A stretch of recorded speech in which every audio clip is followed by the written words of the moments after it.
Alright, this is exercise video number 34, and for my exercise today, I just did a biceps and back workout at the gym and a little bit of core as well.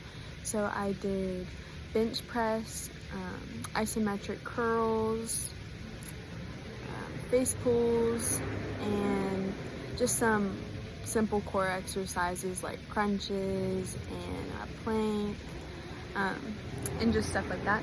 And so during this exercise, during the resistance training exercise, I was activating my mechanoreceptors on my muscle. And so these mechanoreceptors activate these molecules that will activate mTOR.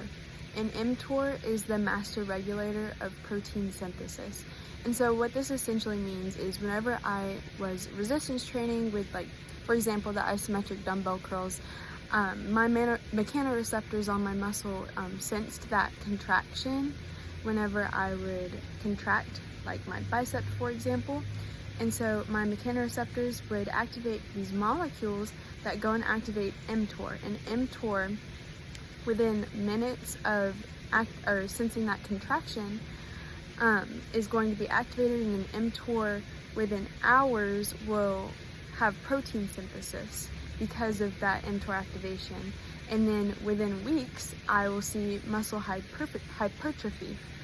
And so doing this over and over again, like doing dumbbell curls every single week across a course of time, around like 12 weeks or so, I'm going to see the phenotype of my muscle change. So I'm going to actually see that muscle get girthier, and that is because I am adding more sarcomeres to my muscle because of this mTOR activation activating protein synthesis in my muscle.